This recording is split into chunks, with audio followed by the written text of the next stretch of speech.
bulanık gösteriyor bir söküyor.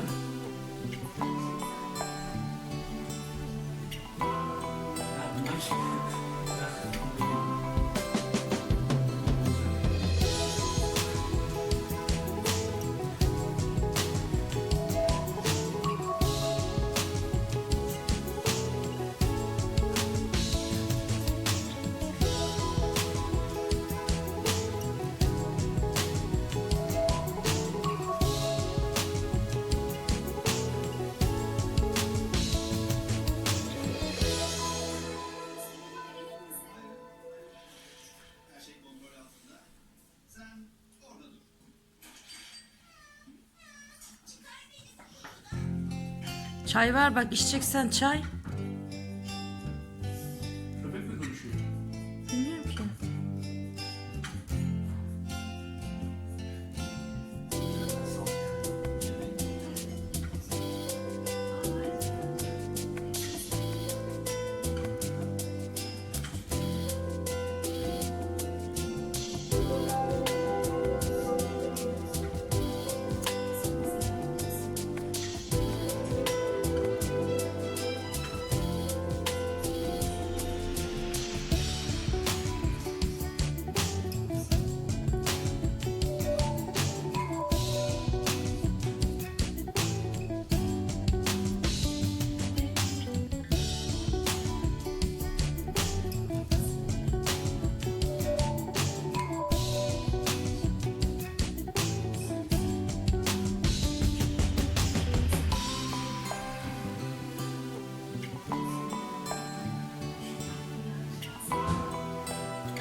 Al. Hiç yok değil mi?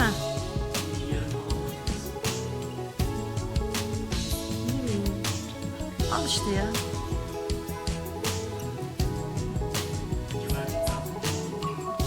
Aynen o. Anca.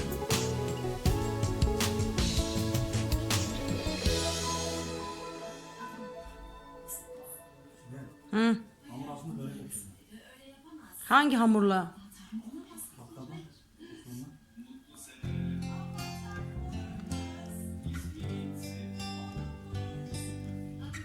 Kaç tane?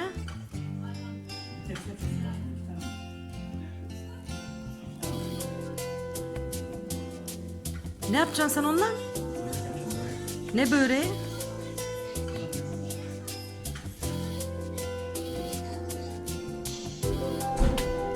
Harun.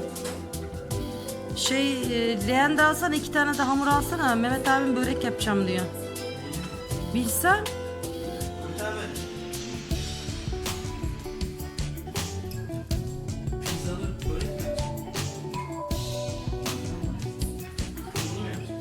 Kıyma mı var oğlum? Sen de bu da kafayı yemiş ya. Abi kırmızı börek değil. Leğen al oradan bir tane ufak.